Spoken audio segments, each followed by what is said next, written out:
Hi students, welcome back to another biology lecture. Students, आज इस video के अंदर हम देखेंगे क्लास एम्फीबिया को। क्लास एम्फीबिया जो है हमारे पास, ये जो हमने चैप्टर स्टार्ट किया था डाइवर्सिटी अमंग एनिमल्स, उसके आखिरी टॉपिक्स में से एक टॉपिक है और आज इस लेक्चर के अंदर हम इसको डिटेल के अंदर देखेंगे। अब यहाँ पर थोड़ा सा आपको बताता चलूँ कि इस लेक्चर के अंदर हम कुछ नए सेगमेंट्स आपके लिए लेके आए हैं, जिससे ये जो लेक्चर है आपके लिए और ज़्यादा ये इंटरेस्टिंग हो जाएगा। यानी इसके अंदर कुछ हम इस तरह से सेगमेंट्स लेके आए हैं कि इसके अंदर आपके लिए क्रिटिकल थिंकिंग के लिए एक सेगमेंट होगा, जिसके अंदर हम आपको एक क्वेश्चन देंगे जो आपको इसी टॉपिक से रिलेटेड होगा। आपने सोच कर हमें बताना होगा कमेंट बॉक्स के अंदर। इस तरह से आप के लिए हम फॉर यू इन्फॉर्मेशन सेगमेंट लेके आए हैं, जिसके अंदर आपको हम एक फैक्ट बताएंगे इसी टॉपिक से रिलेटेड। तो ये जैसे भी हम जितने भी हम आगे अब लेक्चर डालेंगे उसके अंदर हम ये सेगमेंट जरूर रखेंगे कि जिससे आपका इंटरेस्ट जो है वो लेक्चर के अंदर बना रहे। तो आज इस वीडियो के अंदर हम देखते हैं जी क्लास एम्फीबिया को। स्टार्ट करते हैं अपने लेक्चर्स को विदाउट वेस्टिंग एनी टाइम।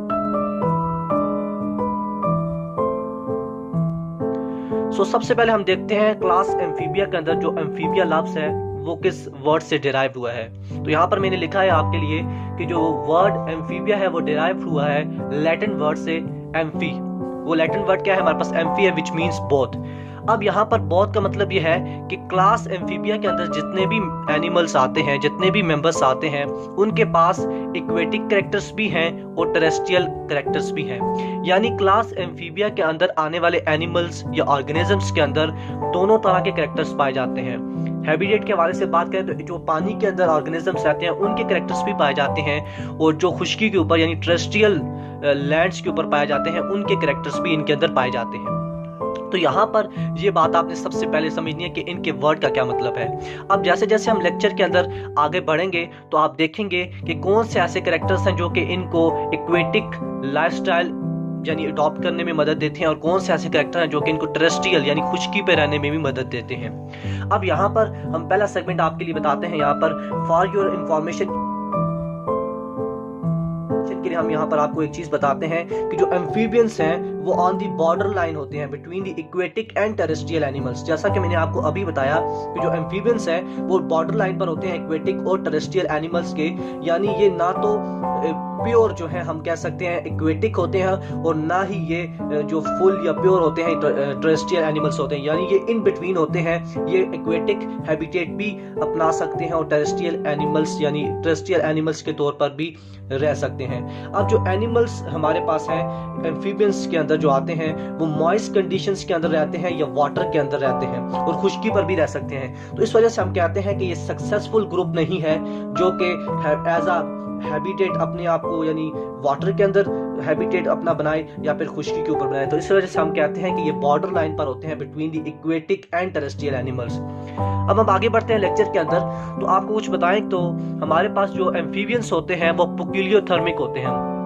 पेक्यूलियोथर्मिक का मतलब है कोल्ड ब्लडेड, या कोल्ड ब्लडेड को हम एक्टोडर्म भी कहते हैं। अब ये तीनों टर्म्स एक ही हमारे पास हैं, पेक्यूलियोथर्मिक, एक्टोडर्मिक या कोल्ड ब्लडेड का मतलब यह है कि ये ऐसे इनके अंदर ऑर्गेनिजम्स या एनिमल्स पाए जाते हैं जो कि अपने इंटरनल बॉडी टेम्परेचर को वेरी करते रहते हैं। यानी जैसे ही एक्सटर्नल यानी इन्वायरमेंटल टेम्परेचर वेरी करता है, ये अपने इंटरनल जो बॉडी टेम्परेचर है उसको भी वेरी करते हैं। यानी जो इनका इंटरनल बॉडी टेम्परेचर है वो कांस्टेंट नहीं रहता, बल्कि वो वेरिएबल होता है, वो चेंज हो रहता रहता है। तो ऐसे ऑर्गेनिजम्स जिनका इंटरनल जो बॉडी टेम्परेचर है वो वेरी करे, तो उसको हम क्या कहते हैं? उनको हम पेक्यूलियोथर्मिक कहते हैं, या उनको हम एक्टोडर्मिक कहते हैं, या कोल्ड ब्लडेड कहते हैं। इसी तरह से दूसरी टाइप हमारे पास जो आती है ऑर्गेनिजम्स की, वो होती है हमारे पास होम्योथर्मिक, या उनको हम एंडोथर्मिक कहते हैं, या वार्म ब्लडेड कहते हैं। वो ऐसे ऑर्गेनिजम्स होते हैं जो कि अपने बॉडी टेम्परेचर को कांस्टेंट रखते हैं।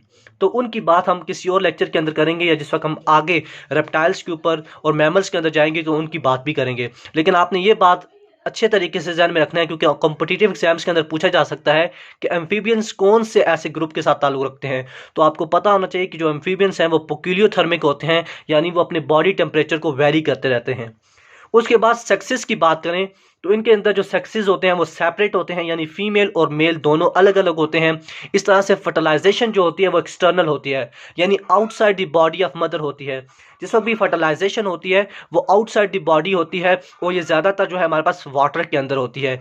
इसके यहाँ पर अगला पॉइंट मैंने ये लिखा हुआ है कि ये दे ब्रीड इन वाटर वाटर के अंदर ये ब्रीड करते हैं और इनके अंदर जो है वो लार्वल स्टेजेस भी पाए जाते हैं।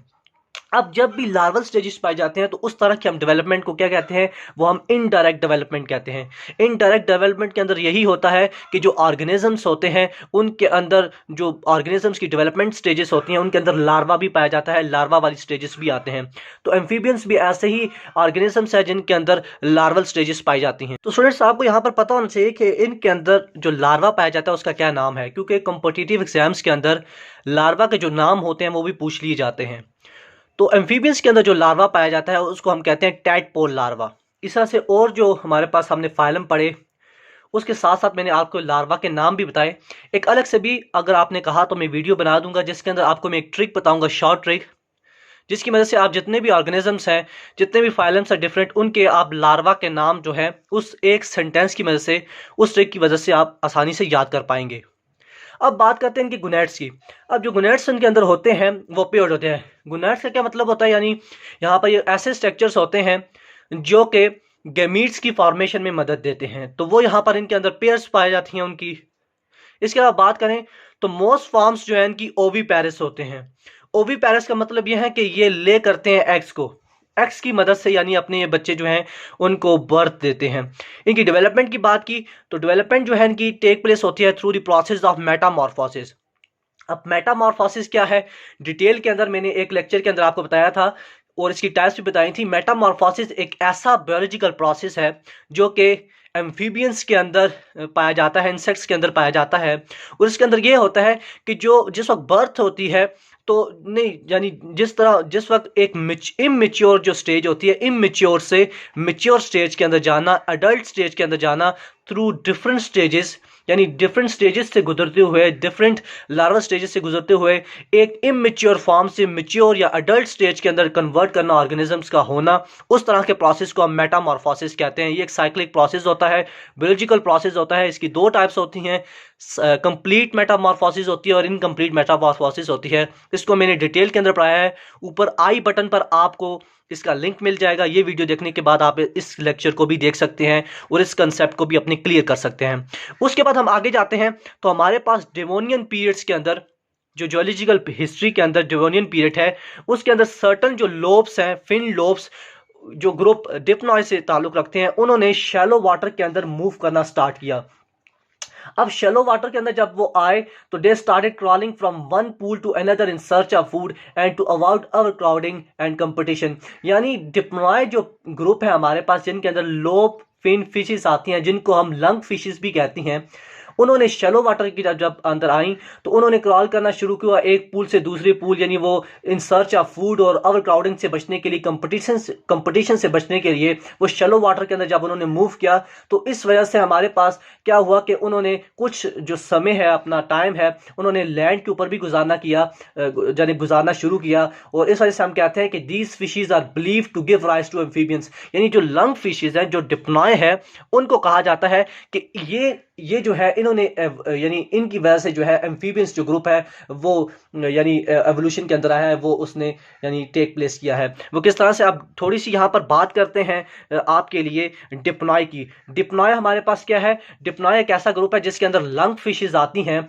और अब यहाँ पर आपको एक नंबर बताना ज़रूरी है, क्योंकि अगर पूछ लिया जाए किसी कॉम्पिटिटिव एग्जाम के अंदर तो आपको पता हो तो तकरीबन जो 3 स्पीशीज़ है वो सिर्फ दुनिया के अंदर रह गई हैं डिप्नॉय ग्रुप के से ताल्लुक़ रखने वाली फिशेज़ की। ये थोड़ा सा आपके लिए एक्साइटिंग यहाँ पर होगा कि सिर्फ 3 स्पीशीज़ रह गई हैं डिप्नॉय ग्रुप की अंदर जो ऑर्गेनिजम्स रहते हैं। और विकीपीडिया पर अगर आप इसको सर्च करें तो आपको मिलेगा कि 6 स्पीशीज इसकी रह गई हैं, लेकिन बास बुक के अंदर 3 लिखी हुई हैं, तो आप यहाँ पर 3 से ही स्ट्रिक्ट रहें कि 3 स्पीशीज जो है इसकी रह गई हैं सिर्फ। दीज स्पीशीज जो है ये एस्टिवेट करती हैं होल्स के अंदर और कुछ मंथ्स के लिए, यानी ये अंडरग्राउंड चली जाती हैं और उस पीरियड ऑफ टाइम के दौरान ये क्या करती हैं कि रिस्पायर करती हैं थ्रू एक्सट्रीमली वेस्कुलाइज्ड स्पिन ब्लैडर, जो कि एक्ट करता है एज अ लंग।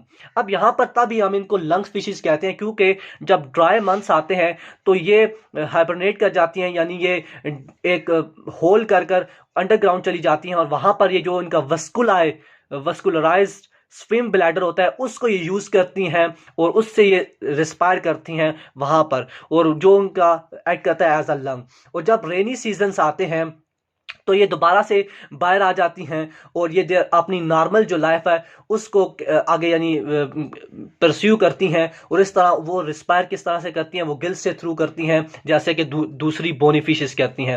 यानी कहने का मतलब यह है कि डिप्लॉयड जो ग्रुप के अंदर फिशेस आती हैं उनके अंदर एक ऐसा करेक्टर है कि वो ड्यूरिंग ड्राई मंथ्स यानी वो हाइबरनेट कर जाती हैं और रिस्पायर करती हैं थ्रू वेस्कुलराइज्ड स्विम ब्लैडर, जिसको हम लंग्स कहते हैं। इस वजह से हम इन ग्रुप के अंदर आने वाली फिशेस को लंग फिशेस भी कहते हैं। और जब रेनी सीजन्स आते हैं तो ये दोबारा अपनी नॉर्मल लाइफ गुजारने लग जाती हैं और वैसे ही रिस्पायर करती हैं जैसे दूसरी बोनी फिशेस करती हैं, यानी गिल्स को यूज करते हुए करती हैं। अब यहाँ पर थोड़ी सी और डिटेल बताऊं डिप्लॉय के हवाले से, तो जो लंग फिशेस होती हैं ये फ्रेश वाटर फिशेस होती हैं जो कि ऑर्डर डिप्लॉय से ताल्लुक रखती हैं और ये बेस्ट नोन है रिटेनिंग प्रिमिटिव करेक्टर। अब ये प्रिमिटिव करेक्टर्स किस तरह से अपने यानी रिटेन करते हैं, ऑस्टिक थाइस जो हमारे पास ग्रुप है उनके अंदर इनके प्रिमिटिव करेक्टर्स देखने को मिलते हैं, जिसके अंदर एबिलिटी टू ब्रीथ एयर है। इसी तरह से जो इनके प्रिमिटिव स्ट्रक्चर्स हैं उनके अंदर हम बात करें तो इनकी जो प्रेजेंस ऑफ लो फिन्स है वो इनके प्रिमिटिव स्ट्रक्चर्स के अंदर आते हैं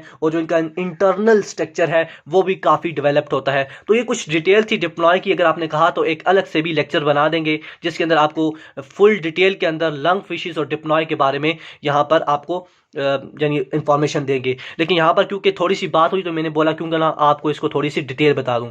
अब बात करते हैं आगे। एम्फीबियंस जो होते हैं वो एन एमनियोट्स होते हैं। एन एमनियोट्स का मतलब है विदाउट एमनियन होते हैं। अब यहाँ पर थोड़ा सा आपके लिए एलेबोरेट करना जरूरी है कि हमारे पास एमनियोटिक जो ऑर्गेनिजम्स हैं वो कौन से होते हैं। एमनियोट्स की बात करें तो एमनियोट्स के अंदर जो ऑर्गेनिजम्स आते हैं वो रेप्टाइल्स आते हैं, बर्ड्स आते हैं, मैमल्स आते हैं और ये डिस्टिंग्विश करते हैं फ्रॉम एम्फीबियंस। कैसे? क्योंकि ये एक एडाप्टिव टेरेस्ट्रियल एग लेट करते हैं जो कि प्रोडक्ट किया जाता है बाय एमनियोटिक मेम्ब्रेन। इनकी डेवलपमेंट स्टेजेस के दौरान एमनियन एक हमारे पास होता है स्ट्रक्चर और उसकी जो मेम्ब्रेन होती है एमनियोटिक मेम्ब्रेन वो इनके जो एग्स होते हैं उनको यानी टेरेस्ट्रियल हैबिटेट के अंदर प्रोटेक्ट करने में मदद देती है। तो एमनियोट्स ऐसे वर्टिब्रेट ऑर्गेनिजम्स हैं जो कि एक फैटल टिश्यू जिसको हम एमनियन कहते हैं उनसे मिलकर उनके अंदर वो फैटल टिश्यू पाया जाता है जिसको हम एमनियन कहते हैं। और वो एमनियन जो है उसके अंदर मेम्ब्रेन होती है जो कि फैटल टिश्यू से बनी होती है जिसको हम एमनियोटिक मेम्ब्रेन कहते हैं। और वो एमनियोटिक मेम्ब्रेन जो है वो सराउंड करती है और प्रोटेक्ट करती है उनके फीटस को। अब यहाँ पर आपने ये बात समझनी है कि जो एमनियन है वो यानी वो एक एग के अंदर भी पाया जा सकता है, जैसे कि लिजर्ड के अंदर या बर्ड्स के अंदर आप देखते हैं कि जो एमनियन स्ट्रक्चर होता है, जो एमनियन टिश्यू होता है वो एग्स के अंदर होता है। और बाज़ औक़ात ऐसा होता है कि ये यानी सिंपली इनक्लोज करता है विद इन द यूट्रस और यूट्रस को भी इनक्लोज करने में ये स्ट्रक्चर ये टिश्यू मदद देता है। तो यहाँ पर थोड़ी सी डिटेल आपको बतानी लाजमी समझी मैंने कि एमनियोट्स क्या कौन से होते हैं। तो एमनियोट्स ऐसे ऑर्गेनिजम्स होते हैं जिनके अंदर एमनियन टिश्यू पाया जाता है और एमनियोटिक मेम्ब्रेन पाई जाती है जो कि एग्स को प्रोटेक्ट करती है। लेकिन एम्फीबियंस एक ऐसी हमारे पास क्लास है जिनके अंदर किसी किस्म का कोई भी एमनियन नहीं पाया जाता है। इसी से हम कहते हैं कि जो एम्फीबियंस हैं वो एन एमनियोट्स हैं, विदाउट एमनियन पाए जाते हैं।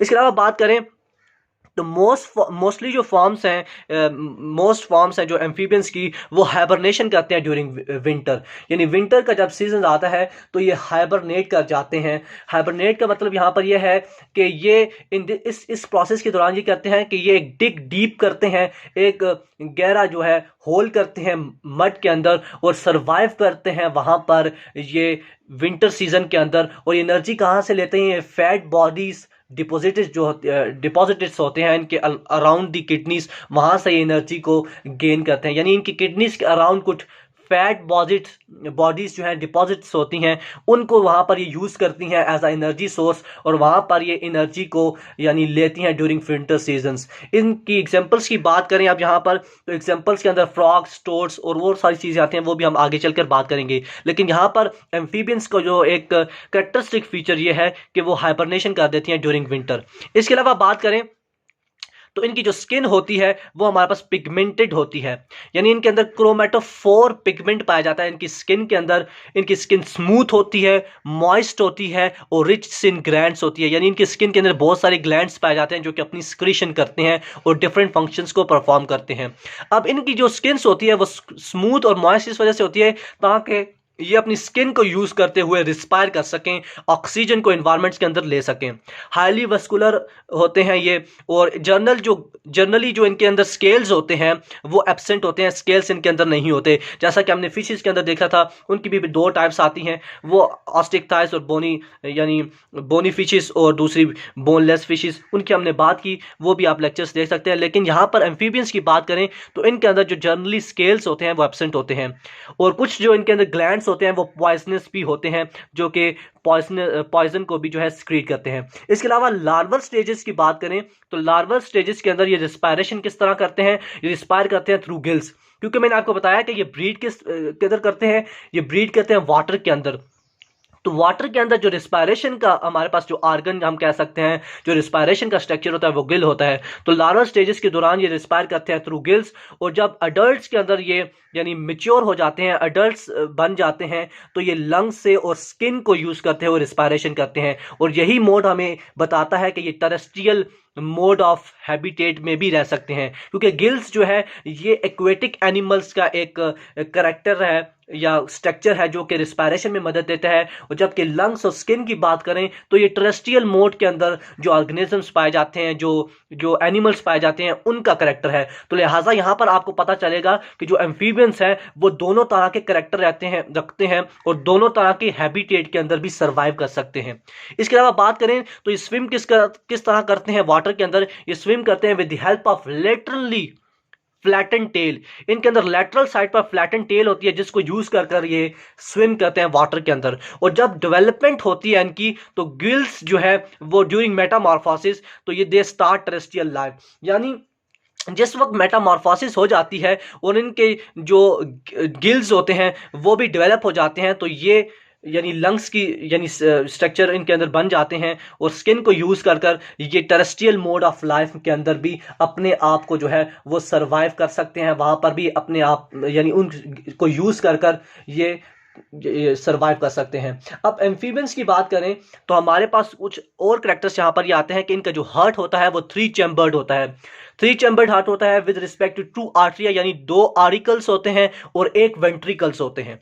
यानी इनका हार्ट जो होता है वो 3 चैम्बर होता है, 2 आरिकल्स होते हैं और 1 वेंट्रिकल होता है। इसके अलावा 2 एडिशनल ट्यूब्स पाई जाती हैं, ट्यूब लाइक स्ट्रक्चर्स पाए जाते हैं, जिनको सम टाइम हार्ट के चैम्बर के अंदर ही कंसिडर किया जाता है। एक है हमारे पास साइनस विनोसस और दूसरा है trunks arteriosus.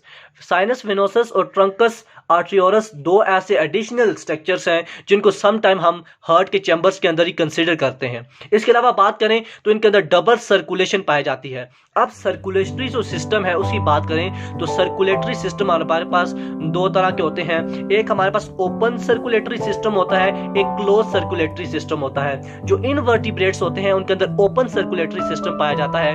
Open circulatory system का ये मतलब है कि जब हार्ट किसी भी यानी ब्लड को न्यूट्रिएंट्स को पंप करता है तो वो कैविटीज के अंदर चला जाता है और वो कैविटीज से फिर सारे ऑर्गन्स को और सारे सेल्स को मिलता है। तो इस तरह की सर्कुलेशन को हम ओपन सर्कुलेशन कहते हैं। और क्लोज सर्कुलेशन है वो एम्फीबियंस के अंदर जो वर्टिब्रेट्स हैं और जो मैमल्स हैं उनके अंदर पाई जाती है। और उसके अंदर क्या होता है कि एक बेकायदा तौर पर एक वेसल्स होती हैं, ब्लड वेसल्स होती हैं जो कि ब्लड को हर टिश्यू तक, हर ऑर्गन तक लेकर जाती हैं। तो अब हमारे पास डबल सर्कुलेशन क्या है? डबल सर्कुलेशन ऐसी है कि इसके अंदर डबल सर्कुलेशन के ऑर्गेनिजम्स के अंदर 2 सेपरेट सर्किट्स पाए जाते हैं। एक सर्किट का नाम होता है हमारे पास सिस्टमैटिक सर्किट और दूसरा होता है हमारे पास पल्मोनरी सर्किट। अब सिस्टमैटिक सर्किट की बात करें तो ये क्या करता है कि ब्लड यहाँ पर सिस्टमैटिक सर्किट को यूज करते हुए हार्ट और अदर ऑर्गन्स के दरमियान यानी वो पंप आउट करता है। अब हार्ट क्या करता है कि डिफरेंट न्यूट्रिएंट्स और ऑक्सीजनेटेड ब्लड को डिफरेंट ऑर्गन्स को जो है वो यानी पंप करता है और वो किस सर्किट के थ्रू होता है? वो सिस्टमैटिक सर्किट के थ्रू होता है। जो दूसरा हमारे पास सर्किट है पल्मोनरी सर्किट, वो क्या होता है कि जो हार्ट और लंग के दरमियान जो ब्लड पंप होता है वो पल्मोनरी सर्किट के थ्रू होता है। तो यहाँ पर सिंपली हम ये कह सकते हैं कि डबल सर्कुलेटरी सिस्टम के अंदर जो हार्ट है उसके अंदर ट्वाइस ब्लड आता है, 2 दफा ब्लड आता है, जबकि हम सिंगल सर्कुलेटरी सिस्टम की बात करें तो उसमें सिर्फ एक दफा ही, जैसे फिशेस के अंदर एक दफा ही ब्लड हार्ट के अंदर आता है और वो पूरी बॉडी के अंदर जो है वो सर्कुलेट हो जाता है। तो ये यहाँ पर आपने डबल सर्कुलेटरी सिस्टम को भी समझना है। इसके अलावा बात करें तो ये जो एम्फीबियंस हैं ये टेट्रापोड्स होते हैं, हैविंग 2 पेयर्स ऑफ पेंटेक्टाइल लिम्स, यानी इनके जो लिम्स होते हैं वो पेंटाटेक्टाइल होते हैं। पेंटाटेक्टाइल का मतलब है उनके अंदर 4 या 5 जो है हमारे पास डिजिट्स पाए जाते हैं। तो इनके जो लिम्स होते हैं वो पेंटाटेक्टाइल होते हैं, 5 यानी फिंगर्स वाले होते हैं। और सम जो है इनके अंदर जो सम यानी इनके अंदर मेंबर्स आते हैं वो विदाउट लेग्स होते हैं, उनके अंदर लेग्स पाई ही नहीं जाती। और उसकी एग्जांपल है हमारे पास साइसिलियंस। ये यहाँ पर बहुत इंपॉर्टेंट है क्योंकि कॉम्पिटिटिव एग्जाम्स के अंदर ये पूछी जाती हैं चीज़ें, तो आपको पता होना चाहिए ऐसा कौन सा ऑर्गेनिज्म है, जो ऐसी कौन सी क्लास है एम्फीबियंस के अंदर जिनके अंदर लेग्स नहीं पाए जाते, तो वो हमारे पास होते हैं साइसिलियंस। और कुछ ऐसे भी इनके अंदर ऑर्गेनिजम्स यानी मेंबर्स होते हैं, मोस्टली ऐसे होते हैं जिनके अंदर वेब फीट्स पाए जाते हैं। वेब फीट्स का मतलब यह है कि इनके जो, यहाँ पर आपको साथ में तस्वीर भी बताऊंगा तो आप देख सकते हैं डायग्राम के अंदर, तो इनकी जो यानी जो फिंगर्स होती हैं वो आपस में अटैच होती हैं फ्लैप लाइक स्ट्रक्चर्स के थ्रू। उस तरह के हम स्ट्रक्चर्स को, उस तरह के फीट को हम वेब फीट्स कहते हैं। और ये एग्जाम्पल इसकी आती है फ्रॉक्स। फ्रॉक्स से अगर आप गौर करें फीट के ऊपर तो उनकी वेब फीट्स पाई जाती हैं। इस तरह से एग्जाम्पल्स पर जाएं तो हमारे पास एग्जाम्पल में आते हैं frogs, toads, salamanders, mud puppy, इस तरह से साइसिलियंस आते हैं, फ्रॉक्स आते हैं, नेक्ट्यूरस आता है और न्यूट आता है। अब यहाँ पर ये तो सारा हमारे पास लेक्चर हो गया। अब यहाँ पर थोड़ा सा क्रिटिकल थिंकिंग के लिए एक सेगमेंट है हमारा, उसको स्टार्ट करते हैं, क्रिटिकल थिंकिंग। अब क्रिटिकल थिंकिंग के अंदर आपको मैं एक क्वेश्चन दूंगा, ये आपने मुझे कमेंट बॉक्स में करके बताना होगा। ये इस लेक्चर को पढ़ाने के बाद आपके लिए एक क्वेश्चन है जो कि आपने बताना है।